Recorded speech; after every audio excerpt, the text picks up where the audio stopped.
할렐루야. 네, 반갑습니다. 우리 성가대가 완전체로 오늘 특송을 했습니다. 감사합니다. 또 우리 김열성, 김영배 성도님 코로나 때문에 참석하지 못하다가 오늘 예배에 참석하셨습니다. 우리 성가대에게 격려의 박수, 또 우리 김열성, 김영배 성도님, 우리 참여하신 모두에게 우리 격려와 감사의 박수 한번 하겠습니다. 코로나19가 지속되면서 많은 어려움들이 있습니다. 창원에서 목회하는 우리 후배 목사님이 페이스북에 이런 글을 올렸습니다. 여러 가지로 그 어려운 가운데 또 하나가 외식을 할 수 없다는 것이죠. 그래서 거의 삼시세끼를 집에서 밥을 먹는다 그래요. 그러니까는 이 목사님은 아침은 두유를 먹는다, 점심은 주는 대로 먹는다, 저녁은 금식한다. 저희 집사람한테 그렇게 얘기를 했더니 집사람이 할렐루야! 우리 집에 있는 삼식이도 그렇게 했으면 좋겠다, 그런 생각을 하시는 것 같아요.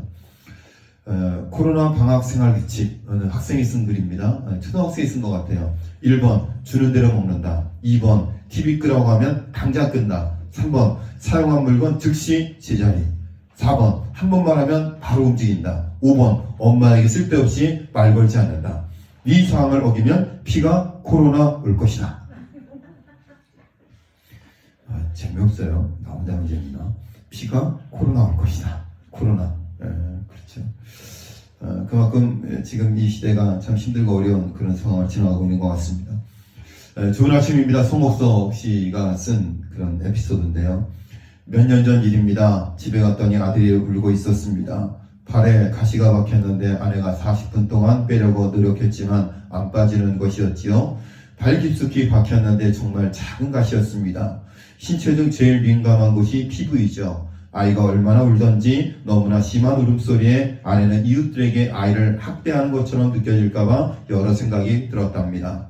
엄마와 아들이 제가 오기만을 기다린 것이죠. 제가 발을 잡고 아내가 핀셋으로 다시 한번 시도합니다.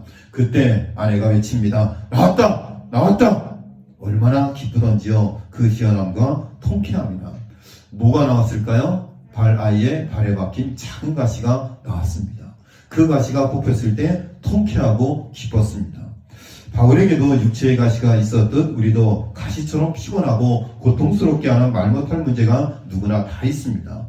하지만 우리는 예수님을 기억하는 것입니다. 가시관을 엮고 그 머리에 씌우고 갈대를 그 오른손에 들리고 그 앞에서 무릎을 꿇고 희롱하여 이르되, 마태복음 27장 29절 말씀입니다. 십자가에서 가시면류관을 쓰신 예수님처럼 우리의 인생의 가시를 제거해 주실 줄로 믿습니다. 우리 모든 믿음의 성도들의 삶 가운데 이렇게 나를 아프게 하고 힘들게 하고 거슬리게 하고 어렵게 만드는 이 가시가 예수 그리스도의 은혜 안에서 또 이 고난 주간을 보내면서 하나님의 은혜를 생각하면서 그 가시를 인하여서 다시 한번 자신을 돌아볼 수 있고 예수님의 사랑을 깨달을 수 있는 한 주간이 될 수 있기를 주님의 이름으로 간절히 축원을 드립니다. 어느 날 내 삶 속에 가시가 돋아났네. 불쑥 내 삶에 찾아온 가시는 나를 찌르고 또 넘어지게 해. 나는 수많은 밤을 이 고통을 알기 전으로 되돌려 주시기를, 눈물로 지새웠지. 가시를 빼 주시기를, 나를 살려 주시기를. 가시가 날 이끌고 간 은혜의 자리에서, 주님과 나만 하는 그 자리에서 비로소 보게 되는 건 내 아픔이 아닌 자기 생명을 주신 사랑.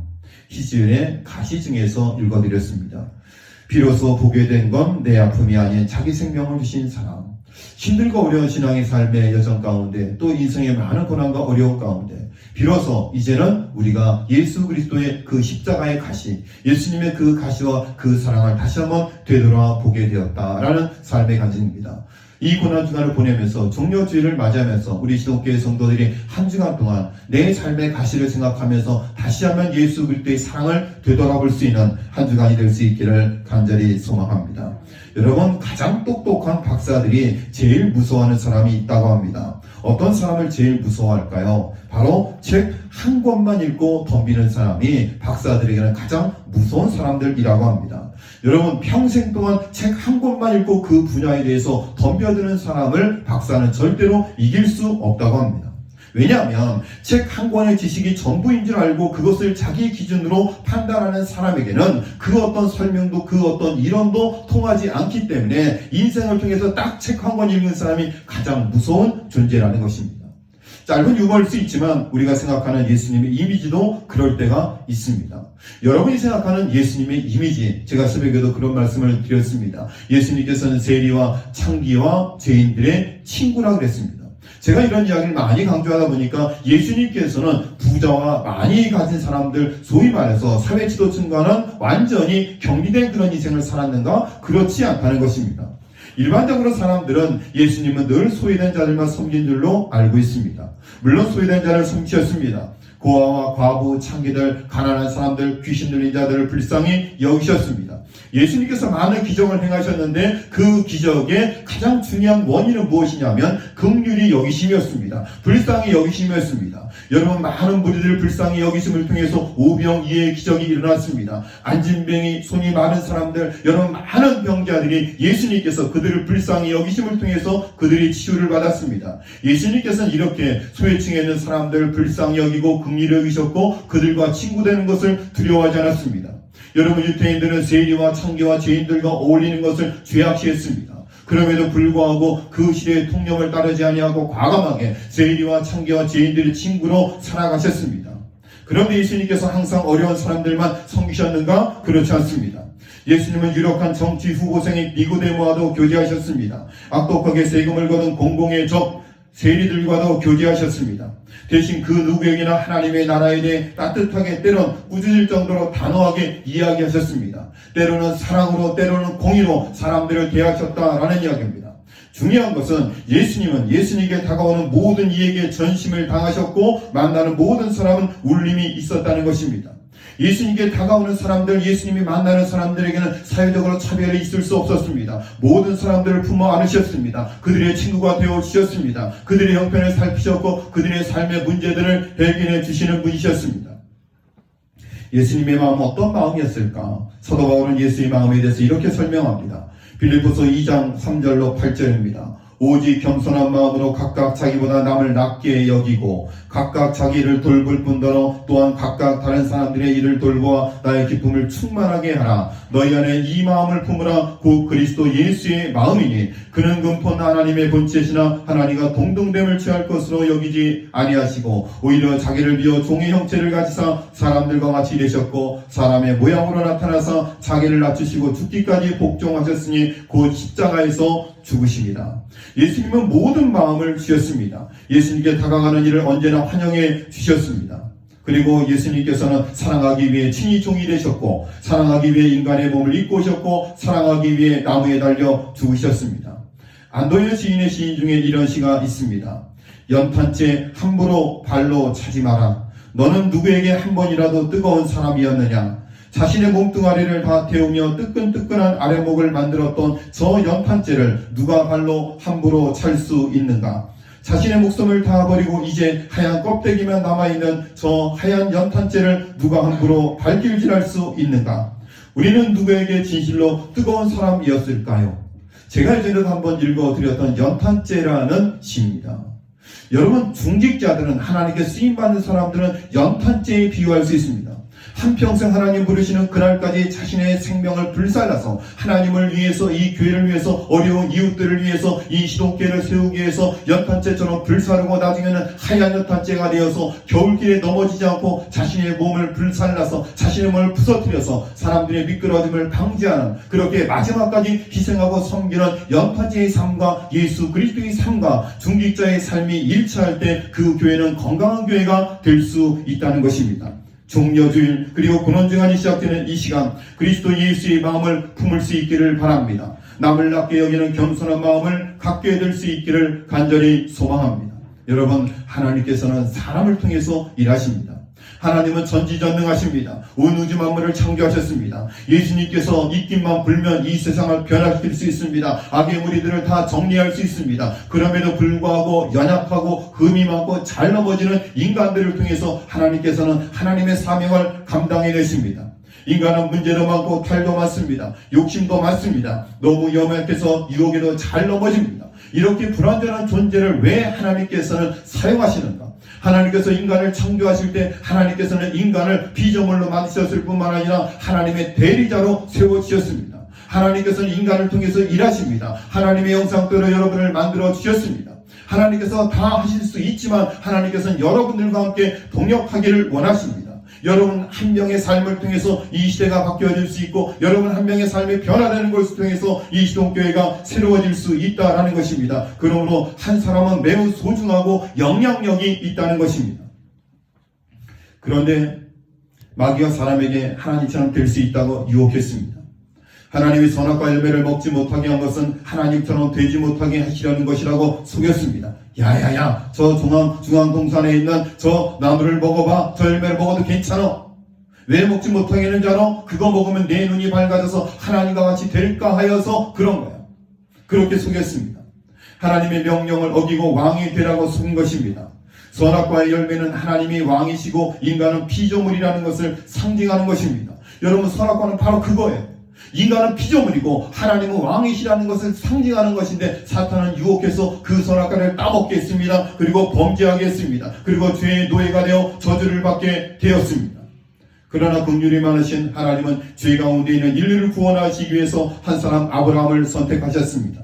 하나님을 왕으로 믿고 따르는 자들을 중심으로 새로운 민족을 일으키셔서 인류 전체를 구원하시고자 하신 것입니다. 그리고 독생자 예수 그리스도를 이 땅에 보내주셔서 그 예수 그리스도를 믿기만 하면 우리와 하나님이 다시 연결되어지고 우리의 죄를 대속해 주시고 그분의 피 흘림으로 우리는 하나님의 자녀가 되고 하나님과 다시 소통하는 삶을 살 수 있게 되었다라는 것입니다.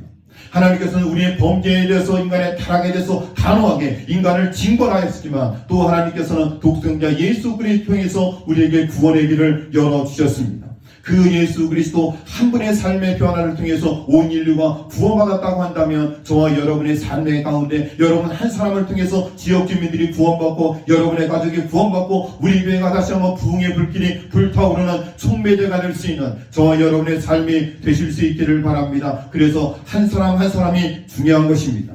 한 사람 아브라함을 통해 하나님이 다스리는 이스라엘 나라가 시작되었습니다. 한 사람 요셉을 통해 애국과 세계가 감옥으로부터 구원을 받았습니다. 한 사람 모세를 통해서 이스라엘의 출애굽을 하였습니다. 한 사람 사무엘을 통해 미스바 공동체가 하나님을 경험했습니다. 한 사람 다윗을 통해 하나님이 약속하신 모든 땅이 회복되었습니다. 한 사람 느헤미야를 통해서 성벽 재건의 놀라운 역사가 이루어졌습니다. 하나님의 역사는 하나님을 의지하는 한 사람으로부터 시작되는 것입니다. 저는 우리 모든 시독교회 성도들 한 분 한 분이 모세와 다윗과 느헤미야와 같이 하나님을 전적으로 의지하여 여러분을 통해서 이 지역과 이 교회가 변화되는 놀라운 역사가 있기를 주의 이름으로 간절히 축원을 드립니다. 여러분, 아무리 약한 사람이라 할지라도 특별한 사람들이 하나님의 역사를 위해 부름받았다고 생각하는 경우가 있습니다. 여러분, 그렇지 않습니다. 여러분 앞에서 설교하는 절 보십시오. 여러분 절 보면 그것을 알 수 있지 않습니까? 여러분, 옛날에는 하나님께서 참 그렇게 부족한 사람들을 많이 들어서 쓰셨습니다. 제가 참 좋아했고 존경했던 이현호 목사님도요. 이 목사님도 과거에 깡패였습니다. 제가 여러분 말씀드렸잖아요. 어머니가 그 아들을 여러분 기도원에 올려보내면서 그 가방에 뭘 싸주셨어요? 밑반찬을 싸주시고 그리고 고량주를 싸주시고 그리고 담배 한 보를 넣어주시고. 왜냐하면 그 아들이 기도원에 가서 은혜 받고 새 사람 되기를 원했지만 그 아들이 하도 술을 좋아하고 하도 담배를 좋아하니까 술과 담배가 없으면 뛰쳐내려올까봐 술과 담배와 그리고 기가 막히게 주는 안주거리를 한가득 싸서 그 아들을 기도원으로 올려보내는 어머니의 마음이 어떤 마음이었습니까? 여러 가지 어려움이 있었습니다만 그 목사님이 기도원에서 은혜를 받고 예수님 받고 변화됐고 그리고 깨지는 것을 통해서 그 한 번을 통해서 많은 영혼들이 구원받고 많은 영혼들이 주 앞으로 돌아오는 놀라운 역사가 일어나게 되었다는 겁니다. 그 한 사람의 변화를 이루기 위해서는 어머니는 평생을 눈물로 기도했습니다. 하나님 앞에 간절히 소망하며 부르짖어 기도했습니다. 그 한 분의 간절한 기도와 소원을 통해서 한 사람이 변화되었고 그 한 영혼이 변화되어 하나님 앞에 부흥전도자로 쓰임받게 되었을 때 전 세계를 다니면서 복음을 전하고 많은 영혼들이 그 말씀에 은혜받고 변화받는 놀라운 역사가 일어났다는 겁니다. 여러분, 그 목사님은 머리도 그다지 명석하지 않습니다. 성실하게 살아오지도 못했습니다. 자기 주먹 하나만을 믿고 살아온 인생이었습니다. 그런데 그 영혼이 예수님께 붙들림 바 되었을 때 그의 인생이 완전히 변화되어지는 놀라운 역사가 일어나게 되는 것을 보게 됩니다. 그 목사님을 제가 우리 교회 부흥회를 모시려고 했거든요. 근데 그분이 우리 교단 부총회장으로 출마하면서 부흥 집회를 나갈 수 없게 되었습니다. 그래서 부흥회를 못 모시게 됐어요. 그래서 그 다음에 모셔야지. 그리고 얼마 있다가 문자를 받았어요. 우리 교단 전체에 문자가 왔습니다. 이현호 목사님이 소천하셨습니다. 저는 그 문자를 보고 믿을 수가 없었어요. 왕성하게 부흥의 강사로 귀하게 쓰임받는 목사님이신데 왜 하나님께서 데려가셨나? 60 초반에 하나님 데려가셨습니다. 왜 모셔가셨을까? 왜 데려가셨을까? 하나님의 깊으신 뜻은 알 수 없지만 공교롭게도 그 이현호 목사님 부임으로 제 신학교 동기 김선일 목사가 담임 목사로 부임하게 되었습니다. 우리는 부족해서 잘할 수 없지만 거기에는 하나님의 분명한 뜻이 있을 줄로 믿습니다. 아무리 연약한 사람일지라도, 아무리 허물이 많은 사람일지라도, 아무리 단점이 많은 사람이라 할지라도, 아무리 많은 육체의 가시를 가지고 있다 할지라도 하나님께 붙들림 받으면 하나님의 위대한 도구로 쓰임받게 되는 줄로 믿습니다. 한 사람 기생 라합은 믿음으로 자신의 온 집안을 구원하였습니다. 아들을 낳지 못해 슬픔 속에 있던 한나는 사무엘이라는 시대적 일꾼의 어머니가 되었습니다. 동정녀 마리아의 정원자인 요셉은 하나님께 순종함으로 예수 그리스도를 하나님께 드리는 사람이 되었습니다. 그저 한 사람의 갈릴리 어부였던 베드로는 성령으로 변화받고 3,000명을 회개로 이끄는 하나님의 도구가 되었습니다. 이방인이었던 백부장은 믿음으로 자기 하인의 병을 고쳤습니다. 심지어 5번의 결혼에 실패했던 사마리아 여인은 최초의 사마리아 지역 전도자가 되었던 것입니다. 한 사람이 변화되어서 그 지역에 놀라운 복음 전도자가 되었고 많은 하나님의 역사를 이루었는데 그 한 사람은 연약하고 부족하고 허물과 여러 가지 약점이 많은 사람이었습니다. 그럼에도 불구하고 그 한 사람이 하나님의 손에 붙들릴 때 하나님의 놀라운 역사 가운데 쓰임받게 되는 것을 보게 됩니다. 오늘 본 말씀에 우리에게 말씀하십니다. 너는 내게 부르짖으라. 이 시대를 통해서 우리가 해야 될 것이 무엇인가? 우리는 기도하고 부르짖어 하나님께 나가야 될 줄로 믿습니다. 감옥에 갇혀있던 예레미야에게 주신 명령이 무엇입니까? 그것은 기도하라는 말씀입니다. 부르짖으라는 말씀입니다. 하나님은 여전히 살아계시고 응답하시는 하나님이시니 포기하지 말라는 것입니다. 아까 우리 홍장님 기도하시면서 이렇게 예배드리는 일상이 멈출 수도 있고 사실 도시교회는 많이 멈췄습니다. 특별 새벽 기도회를 저도 사실 하고 싶은 마음이 있었습니다만 2주간 거리두기 강화하는 그런 부분들도 있고 또 이렇게 주일날 예배 드리는 부분들도 참 여러 가지 마음의 갈등이 있어서 제가 따로 특별 새벽 기도를 선포하지 않았습니다. 그럼에도 불구하고 한 주간 고난 주간에 특별히 이 나라 이민족을 위해서 코로나19로 어려움 당하는 사람들을 위해서 전 세계 스페인, 이탈리아, 미국, 일본 여러 나라 민족들이 고통 가운데 있습니다.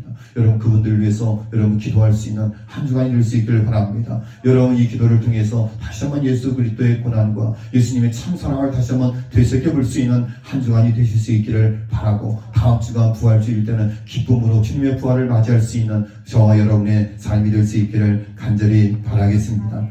선지자가 감옥에 있는 것이 절망이 아니라는 것입니다. 역사하시는 하나님께 기도하지 않는 것이 절망이라는 것입니다.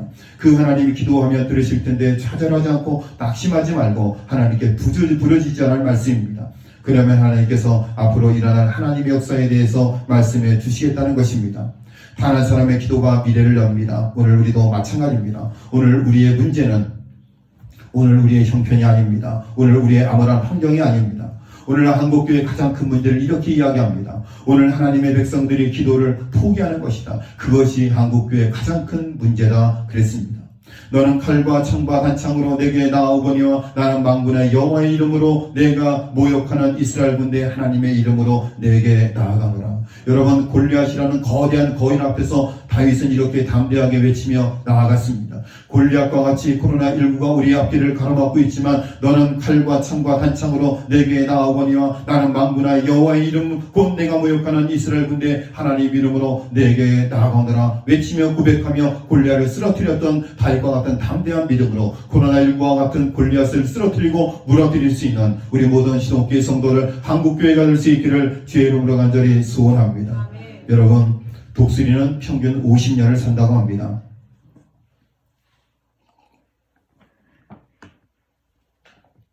야생에서 사는 독수리는 그보다 30년을 더 살 수 있다고 합니다. 그리고 야생에서 사는 독수리는 몇 년 사는 거예요? 80년? 와, 굉장히 많이 사는 거죠. 개들이 수명이 한 10년, 15년, 길면 20년 뭐 그 정도 사는 것 같습니다. 이렇게 살기 위해 독수리는 혹독한 탈피 과정을 겪어야 된다고 합니다. 산꼭대기 바위통으로 들어가 150이라는 긴 시간 동안 무뎌지고 휘어진 부리를 바위에 부딪혀 부리를 뽑아내고 모든 발톱과 깃털을 뽑아낸 후 바위 틈에서 흘러내리는 이슬을 먹으면서 새로운 부리와 발톱, 깃털이 자랄 때까지 기다리고 또 기다린다고 합니다. 그러니까 150일 동안 부리를 뽑아내고 발톱을 뽑아내고 깃털을 다 뽑아내고 150일 동안 뭘 먹고 살아요? 이슬을 먹으면서 150일을 기다리고 또 기다리고 인내하고 또 인내하는 거예요. 모든 것이 새롭게 자란 후 독수리는 높은 하늘을 날며 30년간 건강하게 살아간다고 합니다. 여러분이 150이라는 부리를 뽑고 발톱을 뽑고 털을 뽑아내는 그 고통의 과정, 이슬을 먹으면서 150일을 견디는 인내의 과정을 통해서 독수리는 완전히 다른 건강한 삶을 살아갈 수 있다는 겁니다. 저는 이 글을 보면서 한국교회가 이 코로나19에 150일 상상해 볼 수 있지 않습니까? 그 기간 동안 무뎌진 우리의 입술을 뽑아내고 우리의 깃털을 뽑아내고 우리의 부리를 발톱을 뽑아내고 그리고 150일을 이슬만 먹으면서 견디고 참고 이겨내서 새로운 부리와 새로운 발톱과 새로운 날개를 가지고 하나님 앞에 더욱더 힘차게 날아오를 수 있는 한국교회가 될 수 있기를 간절히 소망합니다. 여러분, 의미 없는 일이 없습니다. 여러분, 세상의 사람들은 자연재해다, 재앙이다, 우연이다 그렇게 이야기하지만 우리는 하나님의 섭리와 하나님의 뜻 안에서 우리의 삶의 상황들을 다시 한번 점검하며 돌아보는 것입니다. 세미한 음성처럼 내 마음속에 말씀하시는 성령의 새 행수를 마시며 제2의 믿음의 인생 하늘 아버지께로 날아오르는 독수리의 삶을 준비해야 될 줄로 믿습니다. 그것이 여호와를 앙망하는 인생이기 때문에 그렇습니다. 지금 우리나라는 더욱 기도할 때입니다. 환경을 보고 포기하지 마십시오. 내가 기도할 때 나를 통해 나의 주변이 살게 되는 것입니다. 이스라엘이 망한 것은 나라의 힘이 없어서가 아니었습니다. 하나님은 이 땅을 위하여 성을 쌓으며 성 무너진 데를 막아서서 나로 하여금 멸하지 못하게 할 사람, 그 한 사람을 찾다가 찾지 못하기 때문이라고 말씀하셨습니다. 존 낙스가 말한 것처럼 기도하는 한 사람이 기도 없는 한 민족보다 강하다고 했습니다. 여러분, 기도하는 한 사람이 되실 수 있기를 바랍니다. 여러분, 한 사람이 기도 없는 민족보다 더 강할 수 있다는 존 낙스의 말처럼 이 고난주간 한 주간 동안 하나님 앞에 엎드려 부르짖어 기도할 때 하나님께서 여러분의 기도를 들으시고 코로나19를 통해서 한국교회가 거듭나지고 무뎌진 부리가 뽑아지고 무뎌진 발톱이 뽑아지고 그리고 이 세상의 타락과 이 세상의 유혹에 흠뻑 젖은 깃털이 다 뽑아지고 새로운 깃털이 나고 새로운 발톱이 나고 새로운 부리를 가지고 나머지 인생을 힘있게 살아가는 독수리처럼 한국교회가 이 고난과 연단의 어려움을 극복하고 더 힘차게 날아올 수 있기를 간절히 소망합니다. 우리 시동교회 모든 성도들이 이 고난과 어려움 가운데 낙심하지 않고 신앙이 퇴보하지 않고 더 하나님께로 가까이 나아가는 하나님과 더욱더 친밀한, 그래서 더 뜨겁게 하나님을 찬양하고 예비하는, 그래서 기도하는 한 사람으로 민족을 구원하고 기도 없는 민족보다 더 강한 기도하는 한 사람이 되시기를 주님의 이름으로 간절히 축원을 드립니다. 사랑과 은혜가 많으신 하나님 아버지 감사합니다. 고난과 어려움의 시간들을 극복해야 되는 과정 가운데 우리의 삶이 권고하고 피곤하고 어렵습니다. 소상공인들이 많은 어려움을 겪고 있습니다. 나라와 민족이 고난 가운데 있습니다. 전 세계가 고통 가운데 있습니다. 하나님 아버지, 이 기간이 우리가 다시 한번 묵상하고 우리의 삶을 돌아보게 하시고 점검하게 하시고 부리와 발톱과 털이 다 뽑아지고 다시 회복하는 그 인내의 시간을 견디고 이겨내고 더 높이 날아오는 독수리처럼 이 나라 이민족이, 한국교회가, 한국기독교가, 우리 시동교회가 더 힘있고 더 뜨겁게 날아올 수 있는 기회가 될 수 있도록 이 위기를 기회로 삼을 수 있는 현명한 우리 시동교회 교우들이 될 수 있게 하여 주시고 이 시간 동안 우리의 신앙이 침체되지 않게 하시고 뒤로 퇴보하지 않게 하시고 앞으로 더 나아갈 수 있는 건강한 신앙의 기회가 될 수 있도록 축복하여 주시옵소서. 이 모든 말씀 예수님의 이름으로 기도드렸습니다. 아멘.